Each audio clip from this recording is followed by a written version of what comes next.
Hi there, everybody. I'm Fred Thomas, and you are watching All Things Bike. And today we are speaking with John Harris and Graham Garber of Johnny's Place Coaching Services.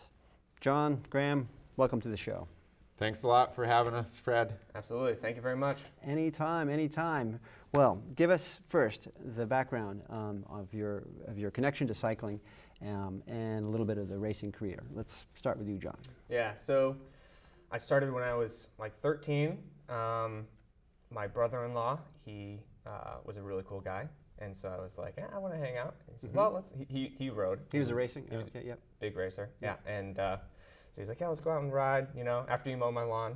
So I'd mow the lawn, and then we'd go ride. It was so much fun. That's yeah. the way to deal with your brother-in-law. Yeah. Smart. Yeah, exactly. So age 13, and then fast forward 10 years and... Yeah, 12. 12? 12 years. Yeah, I'm 25 now. And you are racing as a Cat 1 yeah. all over the country. Well, I mean, give us some features along the way. Yeah, so I raced elite for a number of years, and then in 2016 I signed my first pro contract.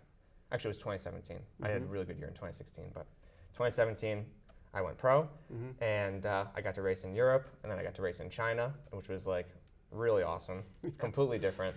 Yeah. This year I'm racing a lot of the pro races around the United States, but primarily with a criterium racing focus. So.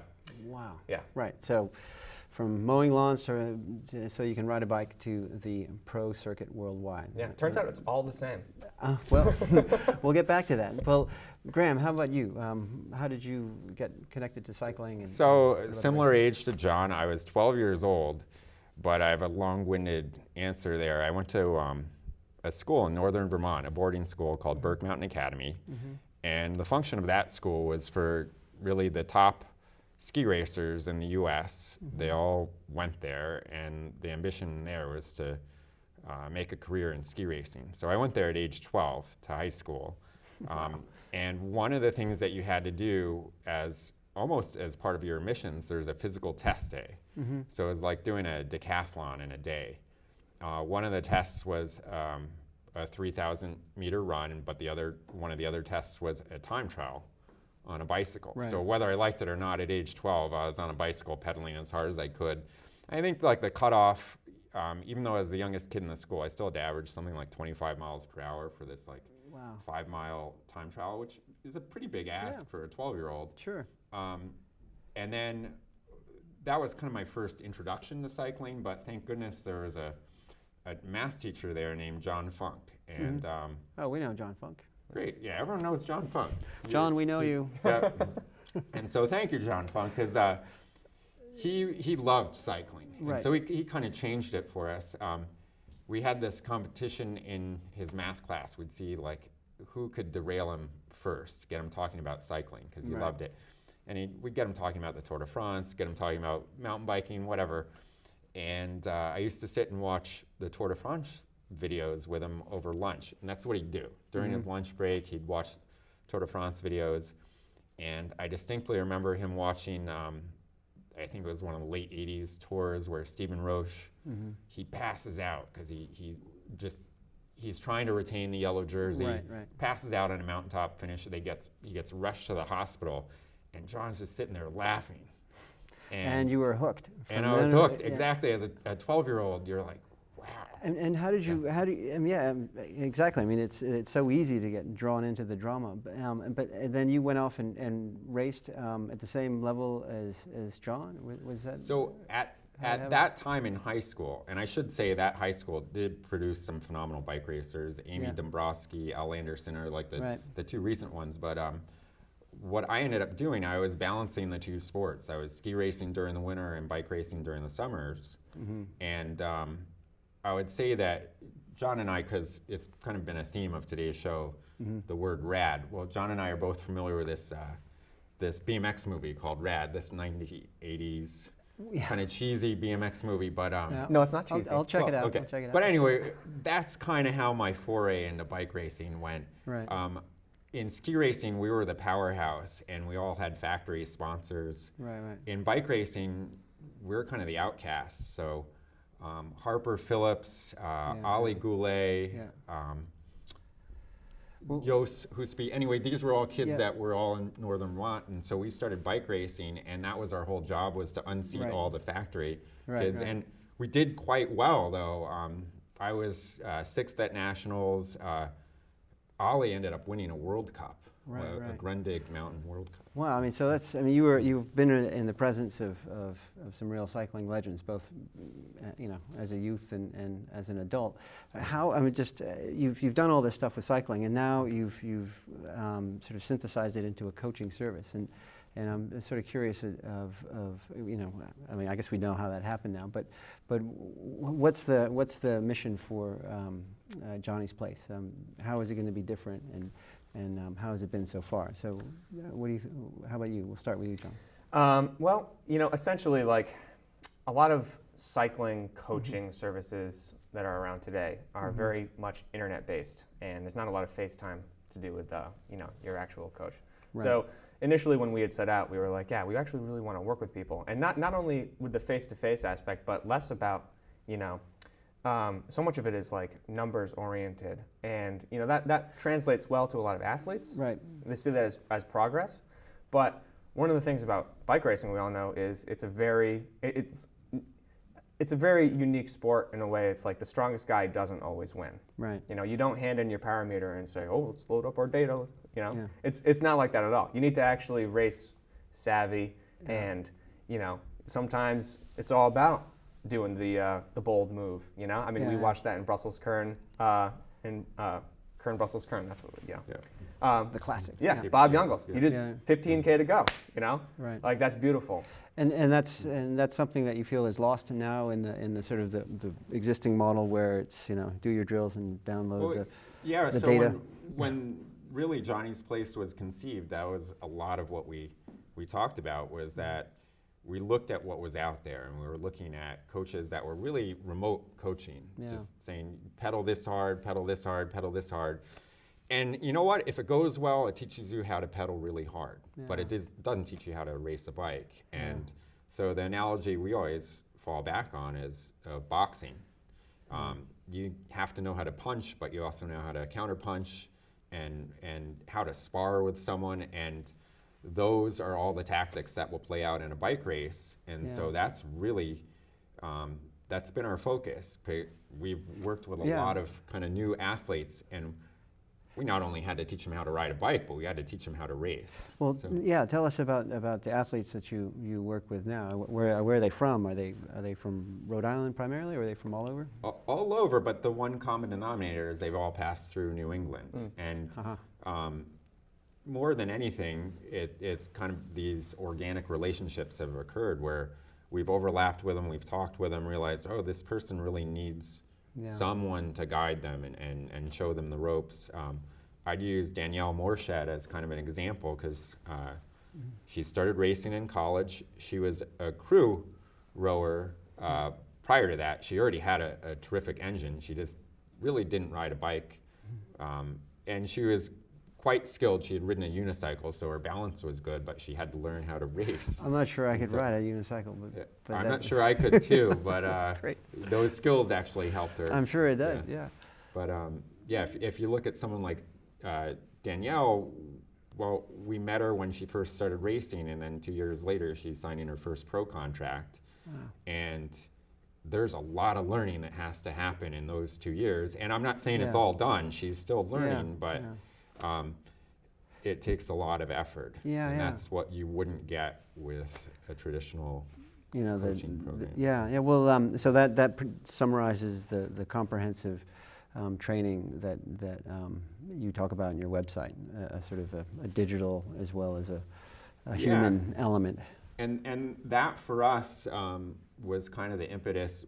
We've spent a lot of the last 6 months physically building what we're calling the Johnny's Place Training Center, where it's for testing, it's for doing everything that we need to do with our athletes, and it's very hands-on, and that's always been kind of John's. So it's an actual location. Yes. Oh, yes. Wow, fantastic. Well, tell us about your roles then in at the facility and with athletes? I mean, do you handle Yeah, certain absolutely. things? I mean, basically, I'm going to be there almost all the time. And, one of the things I'm really excited about is regaining that FaceTime value, and leading group rides. I think so much, like even going for one ride with a person is such a big benefit, like you can learn so much in that. I mean, FaceTime or bike time. Yeah, absolutely. Yeah. And so I'm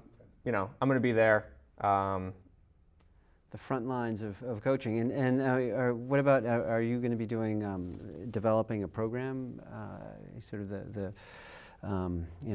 day-to-day, in the sense like this program for this athlete, 3 weeks of X kind of riding, 2 weeks of drills and training. Is that one of the things that we really stress is that everyone's an individual, and so it varies greatly from the different athletes that we work with, and so you're right.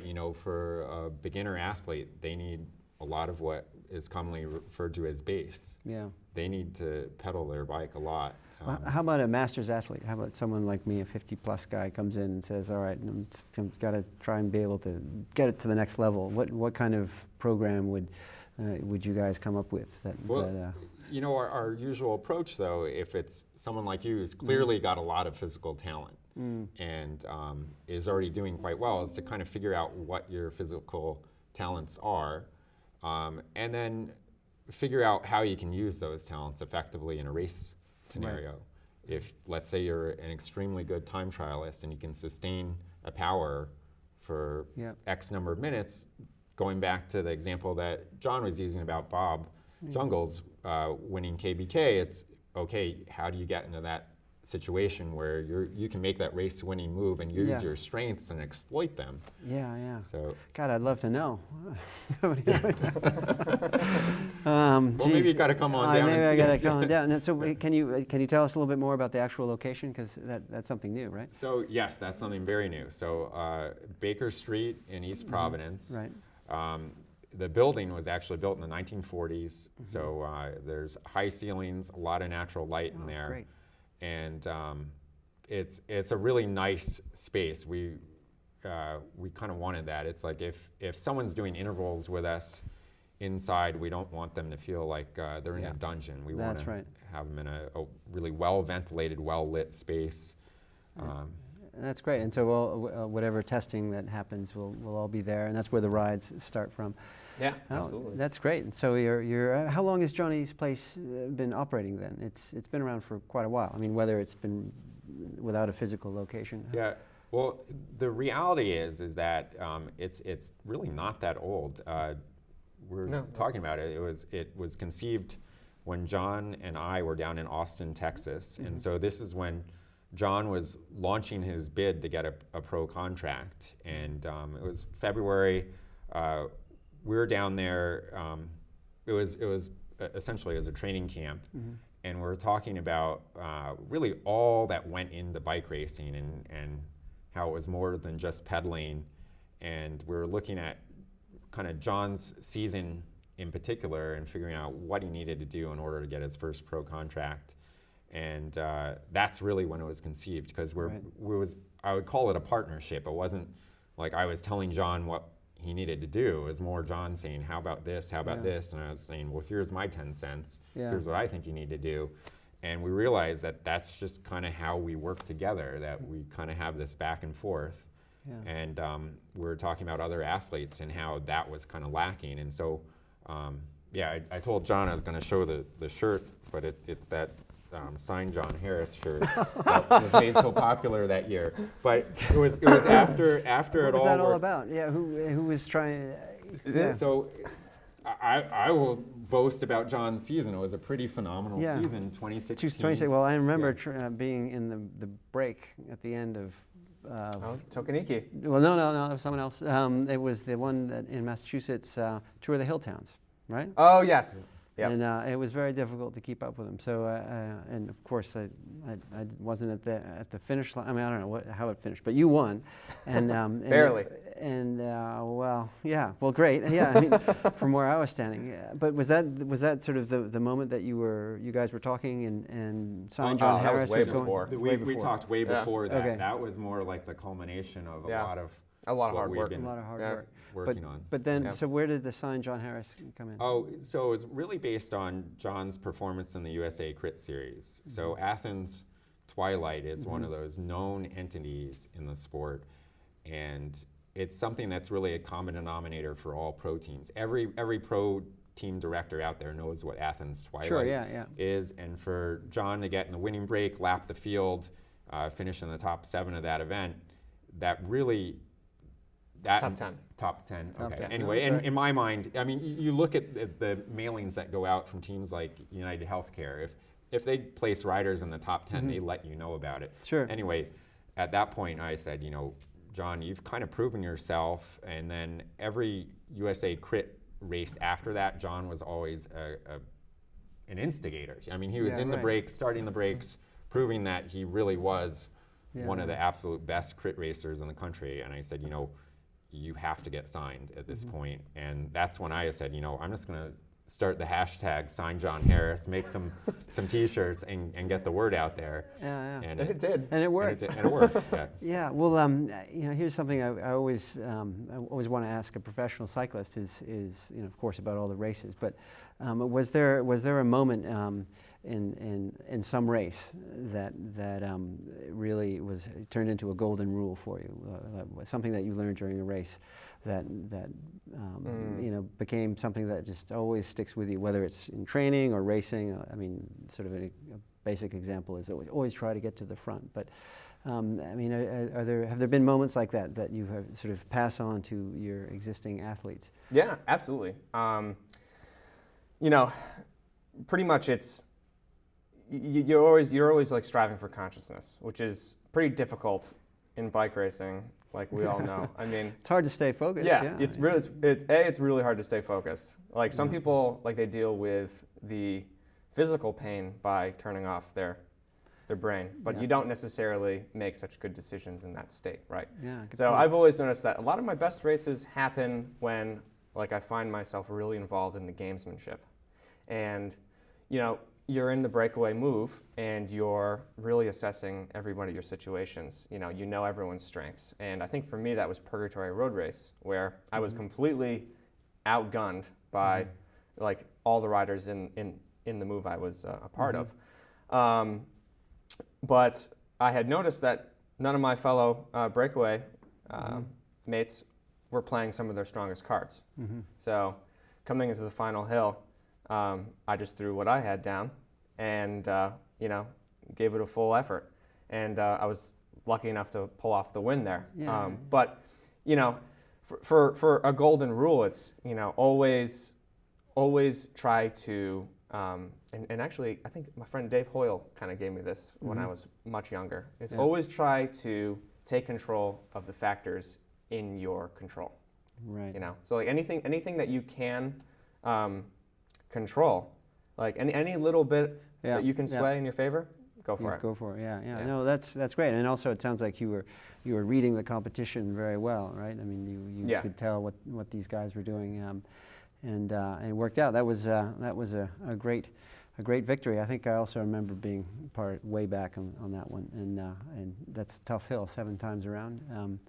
What about, sort of on a slightly different tangent, can you sort of identify any synergies that happen between the coaching service that you provide and other organizations in the Providence cycling Just because you organization? had Donnie Green from Like 1PVD, on stage. Well, John and I have both volunteered and worked with the kids in that program on weekdays. But one of the things that we're doing with the training center is we're trying to work as kind of a host for 1PVD, so that during the off season, the winter months when those kids can't be outside, that they've got a venue to actually train indoors at. And I mean, one of our goals really is, we talk a lot about cycling culture when we're talking together, and how do we expand that culture? How do we grow that pie? And that's really one of our underlying goals, is to look at who's trying to grow that pie and how can we help them. And One PVD is a great example. Another great example, there's this CAT 4-5 women's introductory program. It's mostly a Connecticut series. So we stepped on board Johnny's Place as a sponsor of that series. So we're sponsoring the jersey. And again, it's another initiative where someone is going out there saying, how can we expand this sport? How can we make this more appealing to more people? And that's really... Yeah, no, that's fantastic, because I mean, some people, the barrier is equipment and gear, and then for other people, maybe it's just, what do I do? How I'm ready. I got the bike, my friends are... I got the club ride, but I really have no idea and that's how to race. That's where, well, John's enthusiasm to be so hands-on is also... Well, it's interesting you mentioned club. Is like one of the things I'm really motivated about doing is kind of bringing it back to that like very heavy club atmosphere. Sure. I mean, when I had first started cycling, like as a 13-year-old kid, I remember distinctly my mother dropping me off to a park and ride with a bunch of Masters guys. That none of us knew. Didn't feel, right. Yeah. And I got dropped. But what they did was the two guys stayed with me, and they said, "Why don't you come out and ride on Friday? We have like you can ride with these guys, and it's a much slower ride." And I'm looking around now, and I'm finding that is dying. So having many rides for different intermediate levels is but while maintaining that edgy drop ride. Yeah, no, that's great. I mean, there's no better way to sort of shrink the pie or eliminate interest in cycling than to drop people on their first ride. And so that's great. What about another sort of broader big picture question here? I mean, you see a lot in cycling. You're following it every day. What are some of the trends that you see in New England in cycling and then nationally as well?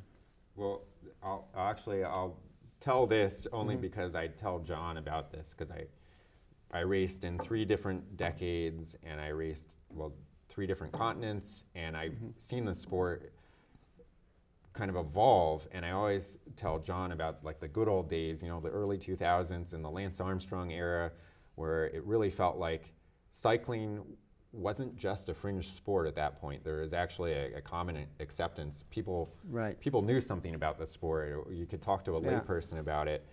And I feel like a lot of that has to deal with the culture of the sport and how it's perceived as an outsider. And so one of the things that we're greatly aware of is that, the interest in road cycling in this country has really diminished, and now you see that there's a culture evolving around gravel cycling and these dirt events. And I don't think that's by happenstance. I think that's actually because there's a culture there. There's people that actually feel like they're a part of something in those gravel events.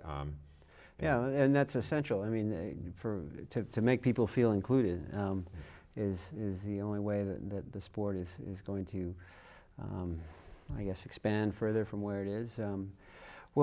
Just one last question. What's the plan for Johnny's Place in 2019? Well, obviously, get it up and running, and then pack as many people in there as possible.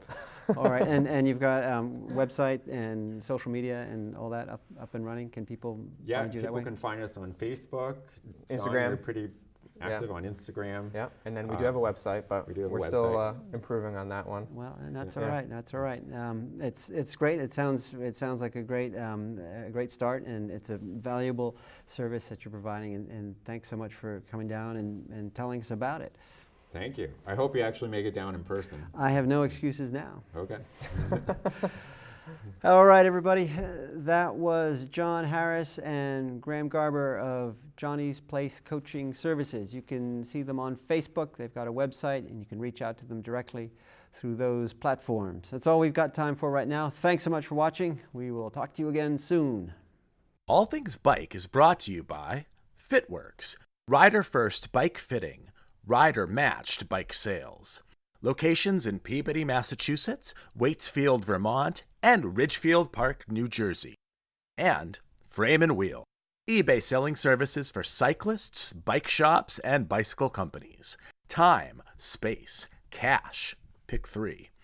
And AD Bikes, the modern face of Austro-Daimler cycling and the bike company of the future.